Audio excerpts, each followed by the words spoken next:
candidatura y esas cosas. Lo que se siente como un ambiente electoral ya. Y en medio de este ambiente electoral, uno percibe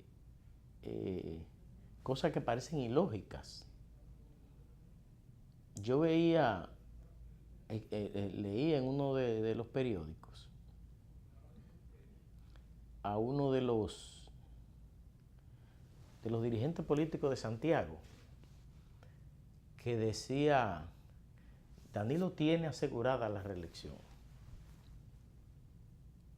Y no es para menos, porque el presidente incluso dijo en la reunión conjunta de las cámaras legislativas que él estaba dispuesto a hacer lo que tuviera que hacer para seguirle sirviendo al país. Y hay un coro por donde quiera, y hay una profusa campaña por donde quiera, hablando de que el presidente es candidato a una reelección. Y es lamentable. Es lamentable cuando usted ve una encuesta que más del 60% de los dominicanos dice que Danilo Medina no tiene palabra y que Danilo Medina no cumple con su palabra. Eso es la encuesta Gallup, no es una opinión particular mía.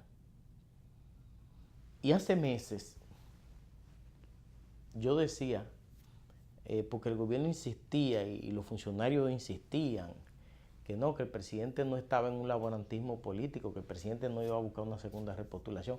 Incluso él a una periodista ahí le dijo, no, yo no voy a, ya yo termino mi carrera política ahora y no voy a buscar otro periodo. ¿Para qué buscar otro periodo? Lo que yo no hice en 8 años ya no lo voy a hacer en 12. Eso le dijo él incluso a una periodista. Pero cuando encuestaban a la gente decía, la gente percibía y sostenía que no, que el presidente iba a intentar una repostulación. Y estamos a pocos meses ya de que los partidos empiecen a inscribir y eso. Y nosotros hace 2 días pasamos aquí en este programa el de un funcionario del gobierno, el de un diputado hablando con otro legislador, en el que él le decía que Marino Collante, director de la Comisión Aeroportuaria, le había hecho una oferta de 25 millones de pesos más una jipeta de 5 millones y que el PRD iba a aportar los 5 millones y que los 25 lo iba a aportar Danilo Medina. Esa conversación está ahí ya, rodando por todas las redes y por todos los sitios. Y yo entrevistábamos al doctor Franklin Almeida y yo le decía al doctor Franklin Almeida, a los promotores de la reelección le faltan 27 votos para lograr una modificación a la Constitución. Conseguir esos 27 votos implica 821 millones de pesos. Y eso lo que significa es que algún banco del Estado, alguna institución del Estado, no sé si Punta Catalina, porque Minuto Tavares decía que los fondos para sobornar a los legisladores en el 2015 salieron de Punta Catalina. Y otros líderes de la oposición también dijeron eso. ¿Y de dónde entonces van a salir esos 800 millones y pico? Más del 70% de los dominicanos no es que se opone a una repostulación de Danilo Medina, se opone a que se vuelva a alterar la Constitución de la República para beneficiar a un grupo de funcionarios. Y usted se pone a hacer un recuento de las veces que Danilo y sus allegados dijeron que él no se iba a repostular, y las veces que la sociedad en las diversas encuestas decían, él lo va a intentar,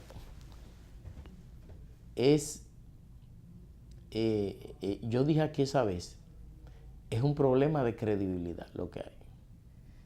Que nadie cree en el actual gobierno. El actual gobierno perdió la credibilidad en la sociedad dominicana. La gente no le cree. Es más, incluso cuando los funcionarios dicen la economía creció 5, 6, 7, 8, 9, 10, 11. Cuando los funcionarios dicen la economía creció, la gente lo duda y no lo cree.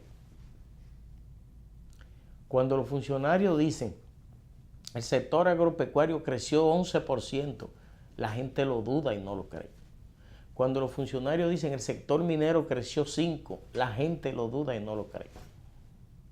Porque este gobierno perdió la credibilidad, porque viven hablando una cosa y haciendo otra. Yo soy institucionalista, a mí me gusta la institucionalidad. Yo creo que estos pequeños países, estos pobres países, la única forma que tienen de desarrollarse es con una inversión fuerte en educación, sostenida, y con un proceso de fortalecimiento institucional. Esos son los dos factores fundamentales para estos pequeños países desarrollarse. Y mientras hayan empresarios, políticos y líderes sociales inescrupulosos, gente que no sean capaces de sostener en privado lo que dicen en público, entonces la sociedad anda mal. En los tiempos de Balaguer, cuando Juan Bosch fue presidente, en la Constitución del 63, Juan Bosch prohibió la reelección. Cuando el doctor Balaguer gana las elecciones del 66 y hace una modificación a la Constitución de la República, deja abierto eso de la reelección. Incluso le promete a sus allegados, y hay incluso discursos muy famosos de él por ahí diciendo que él no iba a aspirar a una reelección. Y después ustedes saben lo que pasó con Augusto Lora, porque Lora creyó que era verdad que Balaguer no se iba a repostular, y Lora terminó en un partidito que se llamó el MIDA, y Balaguer se repostuló y volvió y se repostuló y gobernó 12 años consecutivos. Pero el país en el que Balaguer hizo eso, probablemente, a lo mejor lo necesitaba. Una dictadura con respaldo popular como la que gobernó en esos 12 años. A lo mejor necesitaba de un mecanismo de esa naturaleza. Pero después vino el PRD y el PRD permitió, primero gobernó Antonio Guzmán y después Salvador Jorge Blanco. O sea, hubo una alternabilidad en el poder. Retornó Balaguer y duró 10 años. En el 94, cuando Balaguer se postula en las elecciones del 94, se repostula contra vientos y mareas. Los organismos internacionales, los países amigos de aquí, del país, aquí todas las instituciones, todos los grupos empresariales. Y Balaguer forza una segunda reelección en el 94. Y la crispación política en que se envolvió el país en ese momento fue tan difícil que Balaguer tuvo que aceptar que era imposible gobernar en esas condiciones y acepta que le recorten 2 años. Le recortan 2 años, hacen elecciones en el 96 y gana por primera vez Leonel Fernández. En el 2011, no, en el 99,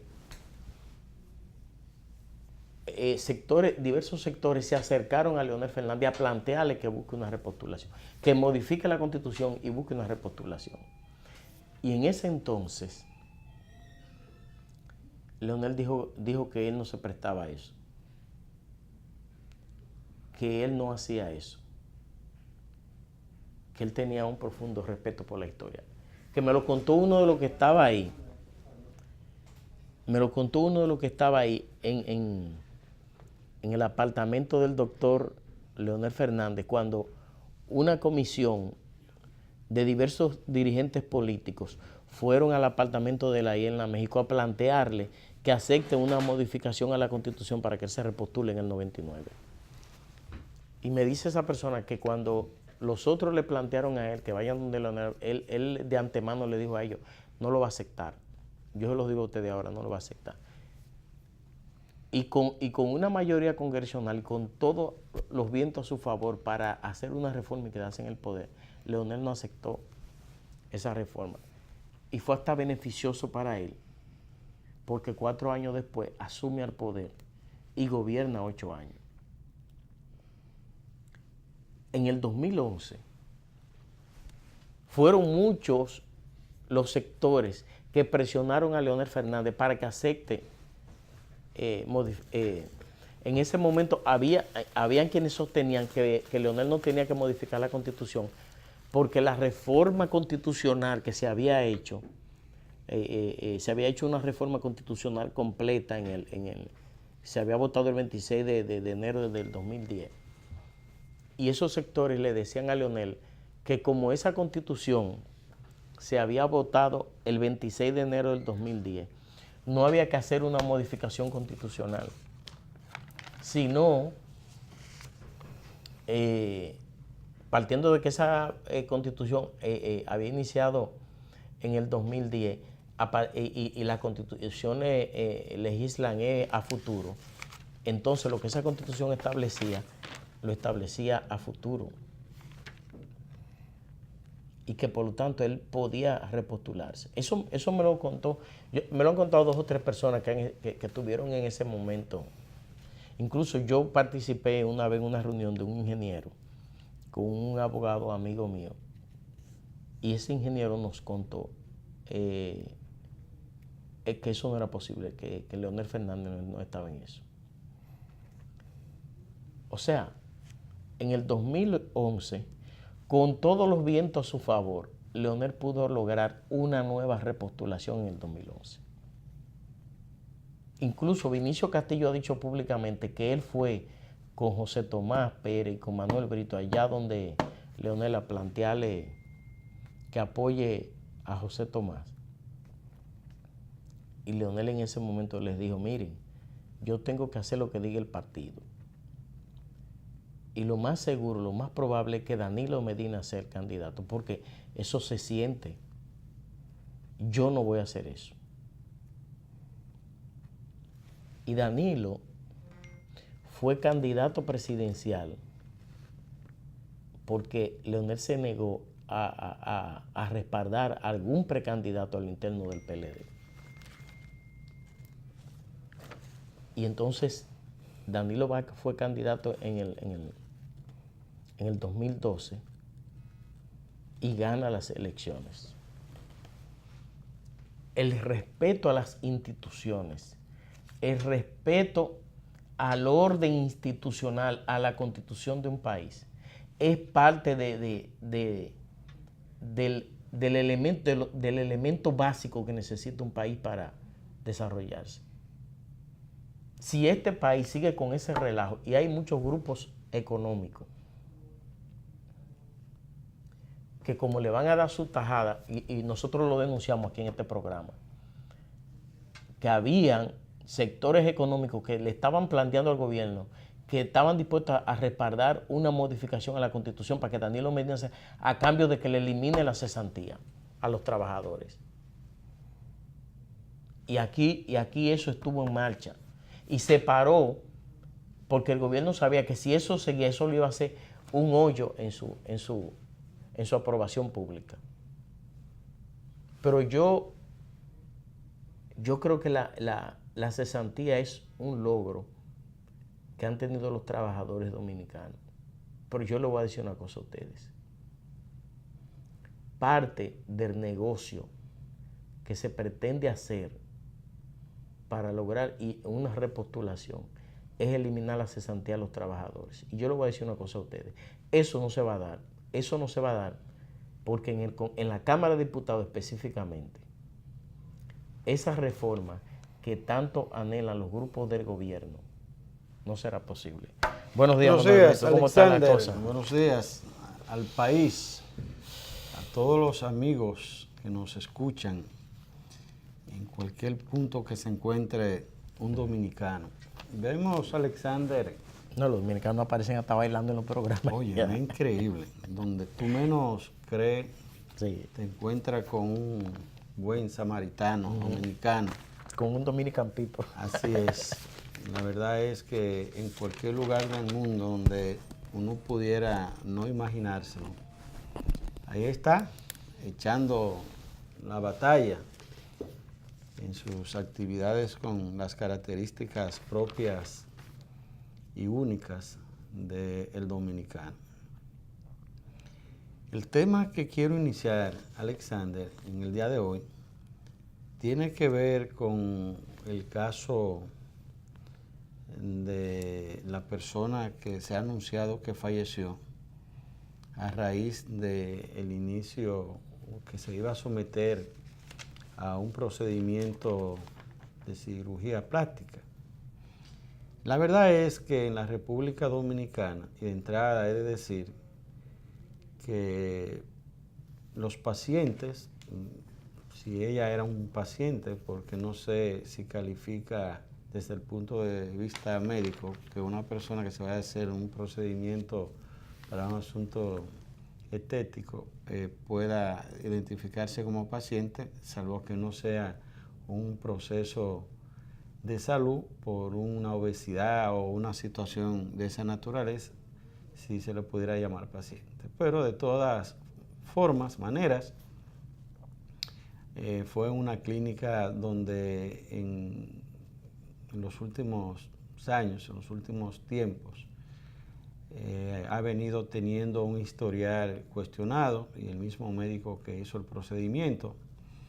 No es que las personas no mueran, pero cuando hay una historia tan negativa de un centro de salud, hay que ponerle ojo a esa situación.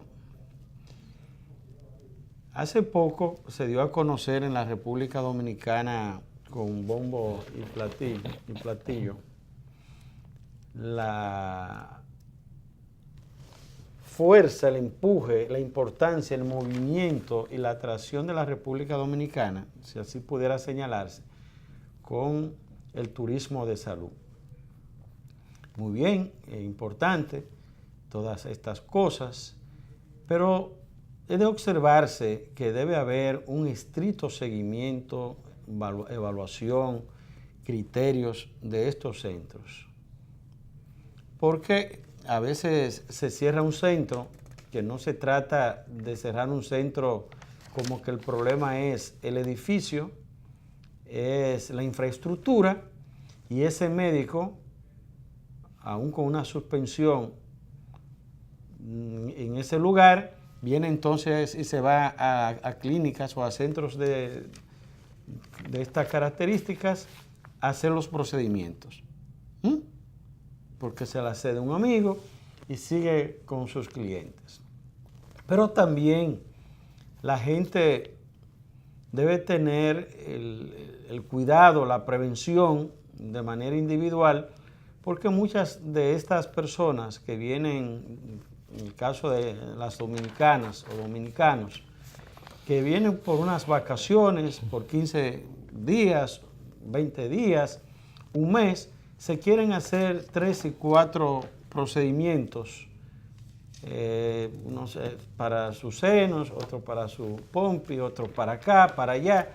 Ya hay estas mujeres, Alexander, y amigos que nos escuchan, que hasta se eliminan el meñique porque entienden que cuando se ponen un zapato, como al decir de un adagio popular, que el meñique solo sirve para salirse del zapato, molestar con un callo o estar fuera de su centro. Y hasta se lo eliminan para tener acomodado y bien puestos sus zapatos.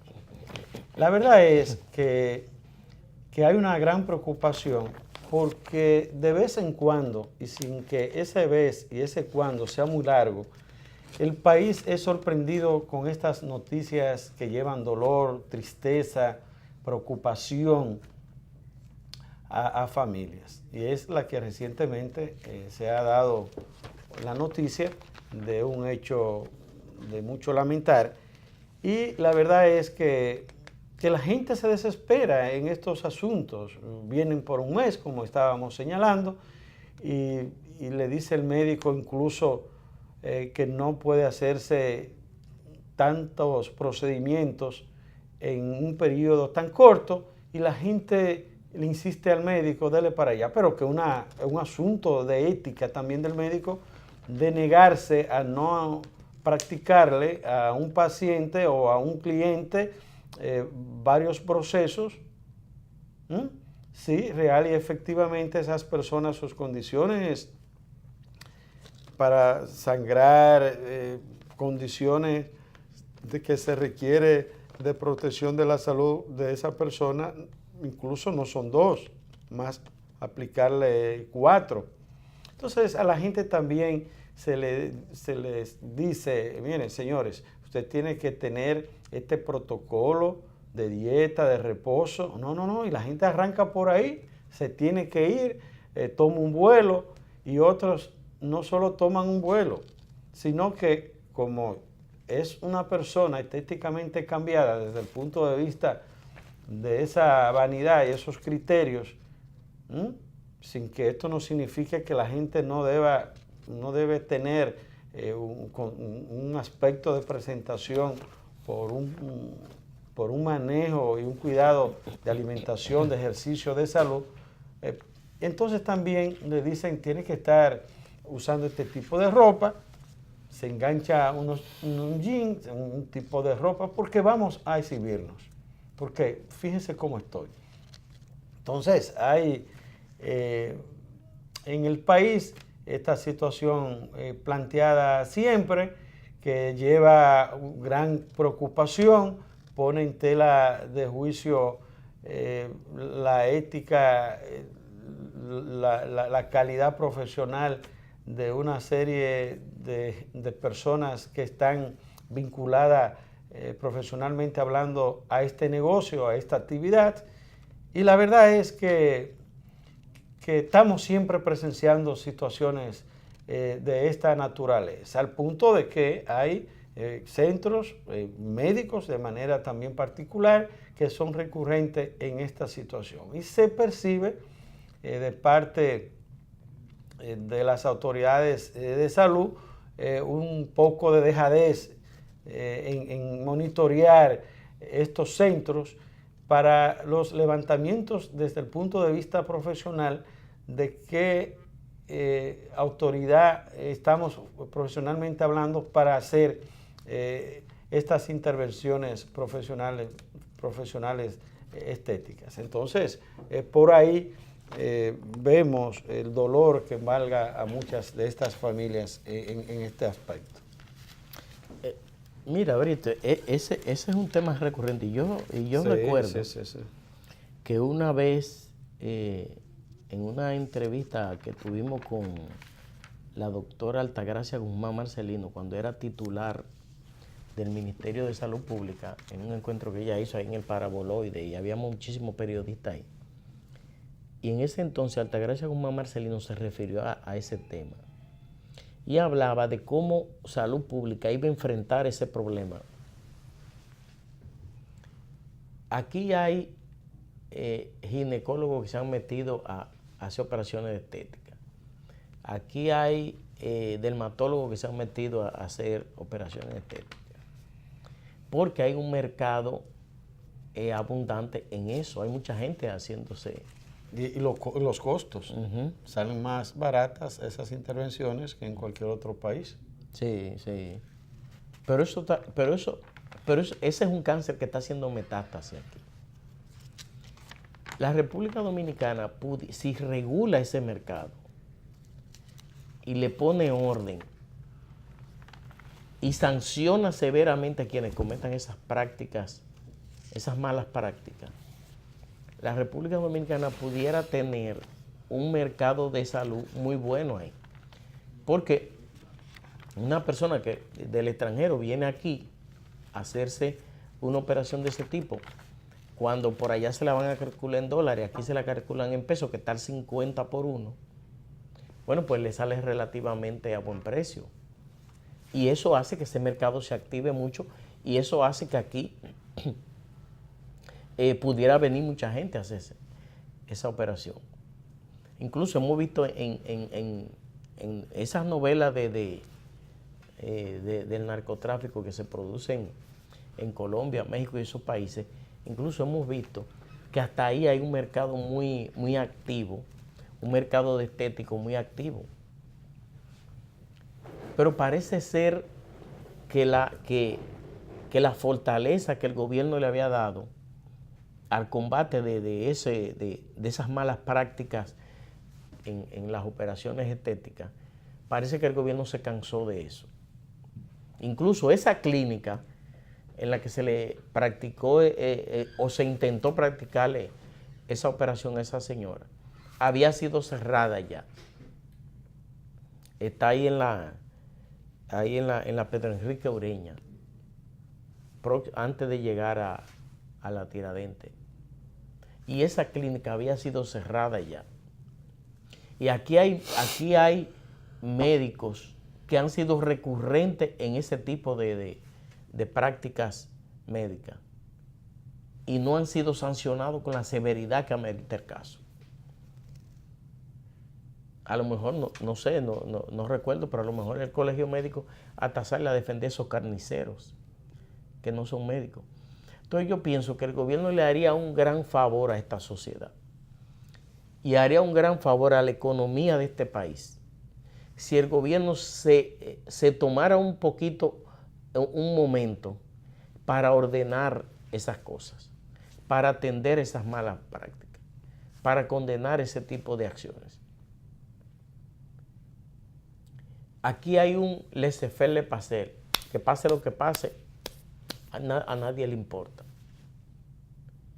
Aquí la gente de clase media que hace una inversión en un vehículo tiene que andar por las calles a la defensiva, mirando para un lado y mirando para el otro, porque esto es un desorden.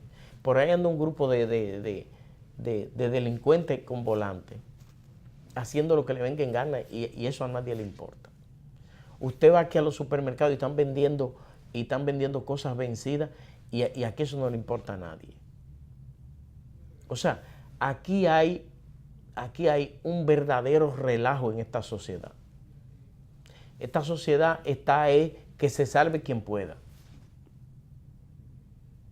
Usted va, aquí me contaba un dirigente político que él fue a visitar a uno de los barrios, a uno de sus seguidores, que tiene un colmadito, y él llegó temprano. Y me contaba él que cuando él llegó, entró por la puerta del colmadito y el perro de ese señor estaba acostado encima del saco de azúcar. Eso me lo contaba un dirigente político. Entonces así es que anda este país, vuelto un desorden.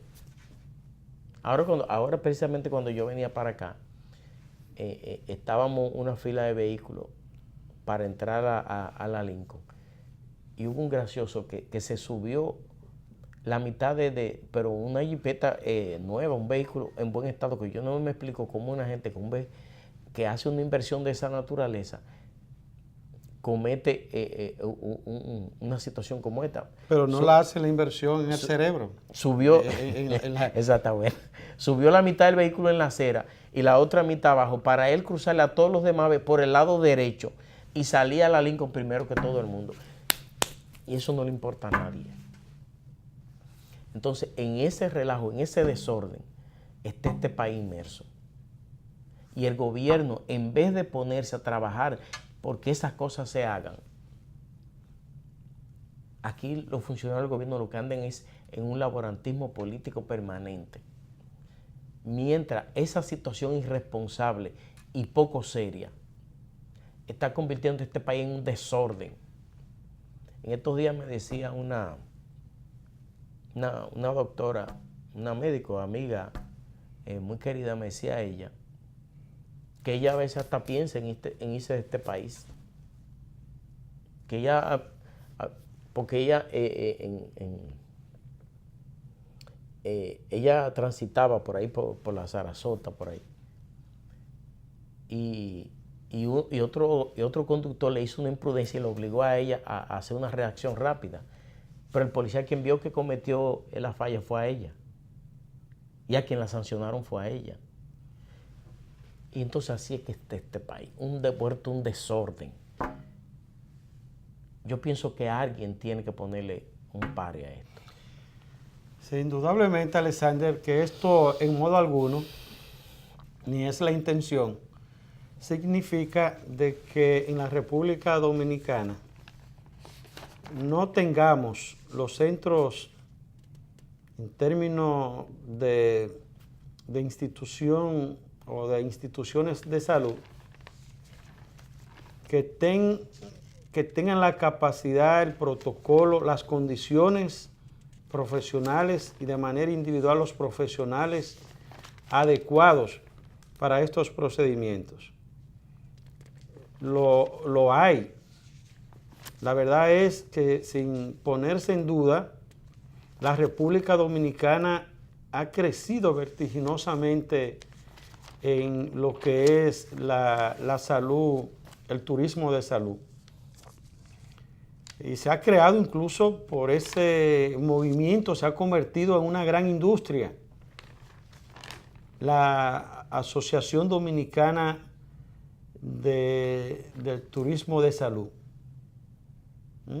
Y hay profesionales, hay centros de salud del más alto nivel. Esa es la verdad. Porque de todo en el reino del Señor, como siempre se dice popularmente, de todo hay. Y es justamente donde la gente tiene que valorar unos pesos más, unos pesos menos. Conocer el historial del centro, del médico, que lo va a usted a intervenir, porque eso se sabe. Nada pasa desapercibido. Fíjense que ese centro y el mismo médico había sido suspendido y iba a otro centro. Y la clínica también había sido cerrada. Clínica cerrada. Y iba entonces a otro centro a intervenir pacientes. Y la gente se desespera. Pero aquí hay centros con las exigencias del protocolo de cirugías plásticas internacional, con la calidad y la efectividad como no existe en ninguna parte del mundo. Y eso es lo que la gente tiene que cuidar. Hay gente que hasta por esa intervención de que él interviene, hasta esconden su estado de salud y falsifican sus análisis, una serie de situaciones, ya por Manuel Brito. Y ese médico va a practicar análisis y situaciones sin que él haga sus análisis correspondientes y en los lugares que le dé la garantía para él intervenir una persona. Entonces, pero la gente, es lo que decimos, no puede resistir una sola intervención y dice que la apliquen 2, 3, porque como decimos, viene por un mes, 2 meses del exterior. Y en ese periodo... Pero la falla del médico, quiere hacerse todo. Quiere arreglarse la pompa, quiere arreglarse los senos, quiere arreglarse aquí y allá. Óyeme, entonces no están en capacidad en un fin de semana de realizarse todas estas intervenciones y ahí viene el bendito problema. Por eso, ahí viene el bendito problema. Por eso que el médico es el responsable, porque el médico es el que, éticamente, es el que tiene que decirle, no, eso no es pero posible. Por dinero, por hacérsela, y te dice, mira, esta es tu dieta, pues, tiene que tener este descanso. No, pero hay que salir a la calle a ver. Yo tengo una amiga que se hizo 3 procedimientos a la vez y duró un mes en una cama en convalescencia. Alexander, por otro lado, hay, no sé si iríamos a la pausa, en qué momento, para... No, quedan 5 minutos. Bueno, hay la situación, Alexander, en este tema que ha venido siendo recurrente en el país y que entra un nuevo elemento sobre la decisión que ha tomado el tercer Tribunal Constitucional con respecto a echar para atrás lo que había sido la decisión en el aspecto de que las cúpulas de los partidos asuman la decisión de las primarias de los partidos. Y la verdad es que esta decisión obliga al Partido de la Liberación Dominicana a echar para atrás una decisión que había tomado su comité político y refrendado por el Comité Central como cúpula, de llevar al interno del PLD que las primarias sean abiertas cuanto los estatutos establecen que las primarias deben ser cerradas.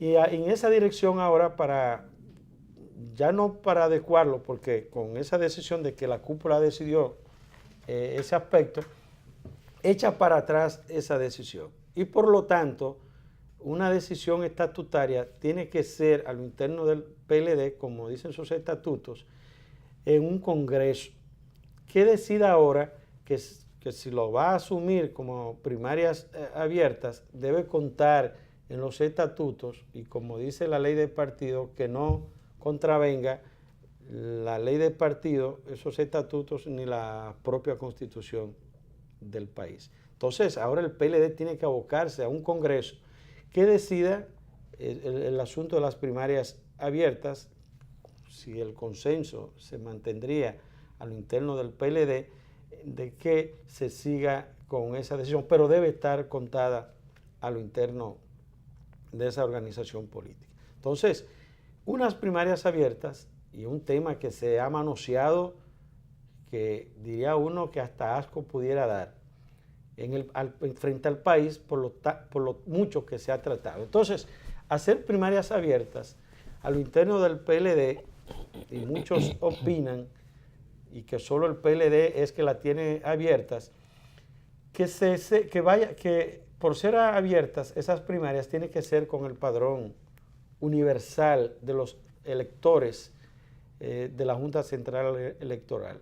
Y nosotros, que incluso fuera de una decisión del PLD decíamos que de eso aprobarse así no es lo correcto, ni lo transparente, ni lo serio, que se suma como padrón general de los electores de la Junta Central Electoral, sino que sea con los electores que son los que están inscritos en el padrón del PLD, más los electores de ese padrón de la Junta que no están en los demás padrones de los partidos, porque ese es el padrón que debe usar el PLD, ya que los que están en el padrón del Partido Reformista, del PRD, del PRM o en cualquier otro partido, no podrán incidir en una decisión interna, aunque sea con un padrón universal, desde el punto de vista de los que están en el PLD y de los que no están en ningún padrón, vayan a decidir las candidaturas del Partido de la Liberación Dominicana. Y por ahí está un aspecto que más adelante pienso que sería también un tema de discusión en el Partido de la Liberación Dominicana, pero lo transparente y lo que tiene que ocurrir es que sean, al margen de que muchos dirían, ajá, pero Manuel Brito, ¿qué padrón tiene el PLD? Ningún partido. No, pero ese es tu padrón. Bien o mal, con ese padrón es que tú has hecho tus procesos internos y es el padrón que tú tienes que el actual Comité Central fue electo con ese padrón. Y el que tú has hecho todos tus procesos internos. Entonces tiene que ser con ese padrón que tiene el Partido de la Liberación Dominicana y excluir, y con lo que quedan sumárselo a ese padrón, y será el que el PLD elija a sus autoridades, excluir dentro del padrón de la Junta todos los que están en padrones de los respectivos partidos. Y eso se hace fácil, porque solo escoger la Junta y hacer el cruce con un programa que excluya a todos los ciudadanos dominicanos. ¿Pero y por qué el PLD ya no deja eso así? ¿Que lo deja cómo? Como dicen los estatutos. Con primarias abiertas. No, los estatutos establecen que con su padrón interno que deben de votar los militantes. Es así, pero por la decisión que hubo y eso le dio... Pero que ya el Tribunal Constitucional la ilegitimó esa decisión. Eso es así, y al legitimarlo echa para atrás esa decisión que había tomado el Comité Central de hacer las primarias abiertas, porque había un mandato de la ley de partidos de que la cúpula de los partidos podían decidir el tipo de primarias que los partidos se dieran. Y que en un momento el presidente Fernández, y eso hay que reconocerlo, insistía de que era una decisión ilegal y correcta. Que era inconstitucional. Y era inconstitucional, que de apelarse iba a tener éxito en su momento, y así ocurrió. Igual, el aspecto que tiene que ver con que se le obligara a los partidos políticos que todos tuvieran un mismo proceso interno el mismo día y con simultáneamente imponerle una misma forma de sus primarias. Eso también era un aspecto inconstitucional. Ahora era que Reinaldo tenía que salir y amenazar, como se lo hizo al Tribunal Superior Electoral, por la decisión que tomó contra el PRD. Entonces ahora era que Reinaldo tenía que salir y amenazar al Tribunal Constitucional. Señores, nos vamos a una pausa breve. A la vuelta vendremos con el presidente de la Federación Dominicana de Comerciantes, Iván de Jesús García, quien siempre viene por este programa y hace una especie de revisión de la economía dominicana, ausculta la economía dominicana y nos da su parecer. Y siempre ha sido muy efectivo en los pronósticos que nos ha hecho. Quédese con nosotros, volvemos inmediatamente.